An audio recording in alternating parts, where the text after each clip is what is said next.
මම විශේෂයෙන්ම කැමතියි මම පෞද්ගලිකව ඇසුරු කරපු දේශපාලනිකව බොහෝ කටයුතු එක්ව කරපු අභාප්‍රාප්ත මාවේ සේනාධිරාජා මැතිතුමා ගැන කරුණු කීපයක් විශේෂයෙන් සඳහන් කරන්න. ඇත්ත වශයෙන්ම මෙවැනි ශ්‍රේෂ්ඨ නායකයන්ගේ වැදගත්කම මතක් වෙන්නේ අද අපිට සිටින නායකයන් ගැන හිතනකොට.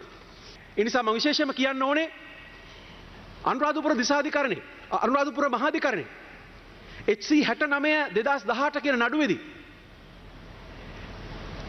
මේ අවුරුද්දේ කියන්නේ 2025 පස්වෙනි මාසේ 2 වෙනිදා දන්නේ සංග්‍රහය යටතේ 386 වෙනි වගන්තියේ යටතේ වරදකරු කරන ලද අතුල සේනරත්න නැමැති අයෙක්. ඌට තිබුණා මේ මහාධිකරණයේ වරදකරු කරපු ඒ කියන්නේ මහාධිකරණ මිනිසුරු ලක්මාලි හේවසම් මැතිණිය විසින් වරදකරු කරපු චෝදනාවට අමතරව තවත් මහේස්ත්‍රාත් අධිකරණයේ මහාධිකරණයේ අධිචෝදනාවක් තවත් 20කට වැඩි ප්‍රමාණයක් තියෙනවා.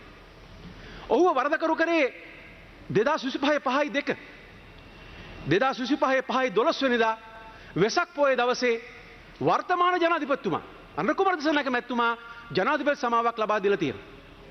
ඉතාම වරපතලයි සිර දඬුවම් ලැබූ තැනැත්තෙකුට.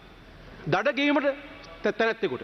ගරු සභාපතිතුමනි මෙවැනි යුක්තිය ඉටු විය යුතු තැන්වල අයුක්තිය ඉටුවන බරපතල අපරාධකරුවන්ට තව නඩු තියෙන අපරාධකරුවන්ට මේ ජනාධිපති සමාව ලැබෙන යුතුයක් අද ඇති වෙලා තියෙනවා.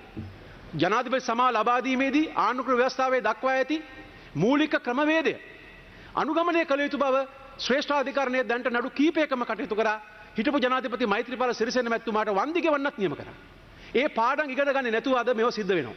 අන්න එවැනි අවස්ථාවක තමයි මාවේ සේනාධිරාජා මැතිතුමා වැනි යුක්තිය පසඳලීම පිළිබඳව උනන්දු වෙච්ච හැම වෙලාවෙම සාධාරණ යුක්තිය ජාති ආගම් ભેදයක් නැතුව ඉටු විය යුතු නායකයන්ගේ ඉටු විය යුතු බව ප්‍රකාශ කරපු ඒ වගේම කියන වචනය එලෙසම හසුරුවපු ඒ අනුව ජීවත් වෙච්ච නායකයන් වැදගත්කම්.